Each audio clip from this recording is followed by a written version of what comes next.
प्रत्येकच वादळ तुम्हाला तोडण्यासाठी येत नाही.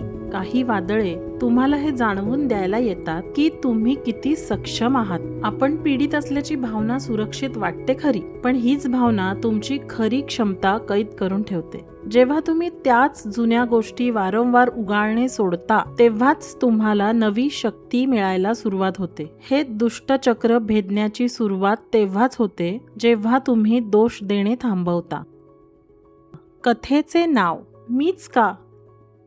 आपल्यावर खूप अन्याय झालाय या समजुतीतच अदितीने तिच्या आयुष्याची अनेक वर्ष घालवली. प्रत्येक अडथळा, लहान असो वा मोठा, तिच्या मनाच्या त्याच कप्प्यात जाऊन साचायचा. माझ्याबरोबरच नेहमी असं का घडतं? तिच्या नवऱ्याची नोकरी अचानक गेल्यामुळे कुटुंबाचा पाया डळमळला होता. तिच्या आईच्या दीर्घकालीन आजारामुळे तिचा वेळ आणि पैसा पाण्यासारखा खर्च होत होता. आदिती एका खाजगी शाळेत काम करत होती. शाळेतील तास, घर, दवाखान्याच्या फेऱ्या आणि न संपणारी बिलं हे सगळं ती एकटीने पेलवत होती आणि हळूहळू पीडित असल्याच्या भावनेसकटच जगत होती. त्यातच भर म्हणजे ती कोणत्या परिस्थितीतून चालली आहे हे तिच्या सासूबाईंनी समजून घेण्याचा कधी प्रयत्न केला नाही. त्या क्वचितच तिला दैनंदिन घरकामात मदत करायच्या. खूप आधीच कधीतरी तिनं जगणं सोडलं होतं आणि फक्त सहन करणं चालू होतं. एक भार घेऊन ती रोज सकाळी उठायची, जगण्याचा नव्हे तर त्या दुष्टचक्राचा ज्यात ती नकळतपणे अडकली होती. आणि मग एके दिवशी खडतर आठवड्यानंतर थकलेली ती गर्दीने भरलेल्या मुंबई लोकलमध्ये चढली. हाताला पट्टी बांधलेले एक गृहस्थ त्याच वेळी लोकलमध्ये चढले. सगळ्या गर्दीनं न पाहिल्यासारखं केलं, पण अदितीने मात्र लगेच उठून त्यांना आपली जागा दिली. ते तिच्याकडे कृतज्ञपणे बघून हसले. तुम्हाला वाटतंय त्यापेक्षा तुम्ही खूप जास्त मदत केली आहे, ते शांतपणे म्हणाले. माझा हात दुखतोय, पण दुर्लक्षित झाल्याची भावना त्याहून जास्त दुखावते. आदिती शांत होती, पण मनाच्या आत काहीतरी बदललं होतं. तिला स्वतःला सुद्धा खूप दुर्लक्षित असल्यासारखंच वाटत होतं. सगळ्यांनी तिला त्यांच्यापासून लांब करण्यापूर्वीच तिनेच स्वतःला स्वतःपासून लांब केलं होतं. तोच विचार तिच्या मनात दीर्घकाळ रेंगाळत राहिला.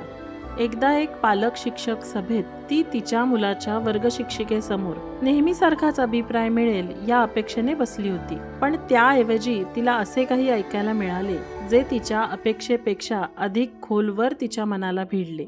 अलीकडे तुमच्या मुलाचं लक्ष विचलित झालेलं दिसतं, शिक्षिका हळुवारपणे म्हणाल्या. तो वर्गात फारसा बोलत नाही आणि अभ्यासावरचं त्याचं लक्ष कमी झालं आहे. कदाचित घरी त्याच्याकडे थोडं अधिक लक्ष देण्याची गरज आहे.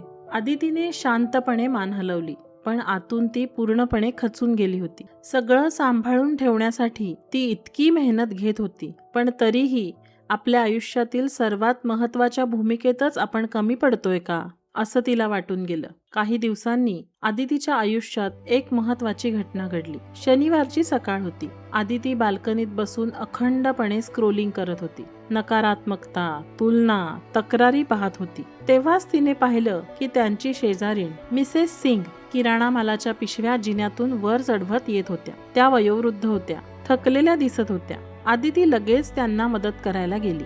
पिशव्या उचलल्या. शेवटी त्या दोघी तिसऱ्या मजल्यावर पोहोचल्या. मिसेस सिंग धाप टाकत हसत म्हणाल्या, तुला माहितीये बाळा, आयुष्य प्रत्येकालाच वेगवेगळ्या प्रकारची ओझी देत असतं, पण आपण त्या ओझ्यांविषयी तक्रार करत बसलो तर आपण कधीही कणखर होऊ शकत नाही. आदिती अर्धवट हसत म्हणाली, मग अशा वेळी आपण काय करू शकतो? फक्त आनंदाने ओझी उचलायची? मिसेस सिंग हळुवारपणे हसत म्हणाले, नाही, ते ओझं शहाणपणाने उचलायचं. गरज पडली तर मदतही मागायची.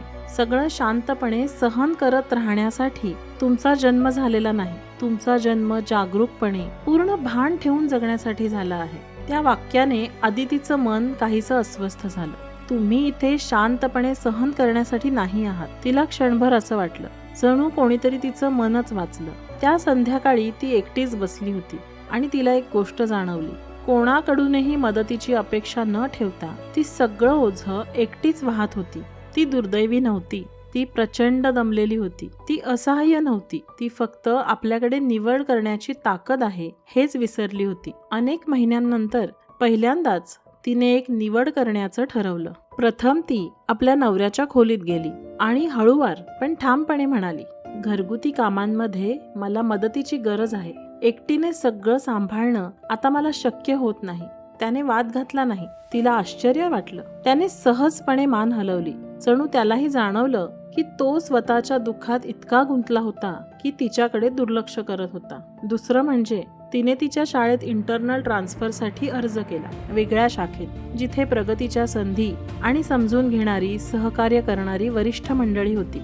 अपयशाच्या भीतीमुळे अनेक महिन्यांपासून ती हे करणं टाळत होती, पण आज तिने अर्ज केलाच. तिसरं, ती तिच्या सासूबाईंसोबत बसली आणि शांतपणे म्हणाली, अहो आई, मी माझ्या परीने शक्य तितका प्रयत्न करते, पण तुमच्या सततच्या टीकांमुळे सगळं थोडं अवघड होतं. तुम्हाला जे वाटतं ते नक्की सांगा, पण माझं मन न दुखवता. पुढील काही आठवडे तिला सुखद धक्के देणारे ठरले. तिच्या नवऱ्याने तिला रात्रीच्या स्वयंपाकात तसेच मुलाचा गृहपाठ घेण्यात मदत करायला सुरुवात केली आणि मासिक बिलांची जबाबदारीही घेतली. म्हणून तिला एकटीने सगळी काळजी करण्याची गरज उरली नाही. तिच्या सासूबाईंनी सकाळी भाजी चिरून ठेवण्याची जबाबदारी घेतली आणि हळूहळू दैनंदिन कामातील काही कामे स्वतःकडे घेतली. आधी तिला अनेक महिन्यांमध्ये मिळाला नव्हता असा मोकळा श्वास मिळाला. तिचा मुलगा तिला अनेकदा मिठ्या मारू लागला. शाळेतल्या गोष्टी तिला पुन्हा सांगू लागला. अभ्यासाकडे लक्ष देईन असे छोटेसे वचनही त्याने दिले. आणखी एक महत्त्वाची गोष्ट, तिच्या इंटर डिपार्टमेंटल ट्रान्सफरला मंजुरी मिळाली. एका संध्याकाळी पुन्हा एकदा बाल्कनीत उभी राहून ती त्या जुन्या अदितीचा विचार करत होती, जिला सगळं विश्व तिच्या विरोधात आहे, आयुष्य अन्यायकारकच आहे असं वाटायचं. आता तिला समजलं होतं, कदाचित आयुष्य तिला लक्ष करत नव्हतं, कदाचित ती शापितही नव्हती, कदाचित ती फक्त दमलेली आणि घाबरलेली होती, इतरांसारखीच. तिने आकाशाकडे पाहिलं, हलकच हसत पुटपुटली, धन्यवाद, मला हे दाखवून देण्यासाठी की माझी निवड त्रास भोगण्यासाठी झाली नाहीये, मी सामर्थ्यासाठी निवडली गेली आहे. खूप दिवसांनंतर पहिल्यांदाच मीच का हा प्रश्न मनात आला नाही. त्याऐवजी मनात आली स्पष्टता, योग्य दिशा आणि धैर्य, जे कायम तिच्याकडे होते पण ती ओळखू शकली नव्हती. जेव्हा तुम्ही पीडित असल्याच्या मानसिकतेतून बाहेर पडाल, तेव्हा शक्यतांच्या नवीन पडावावर पोहोचाल. जेव्हा तुम्ही मीच का हे विचारणं थांबवाल, तेव्हा तुम्हाला आयुष्य दाखवून देईल आता पुढे काय. जिथे आत्मदया संपते तिथेच दुष्टचक्र भेदलं जातं.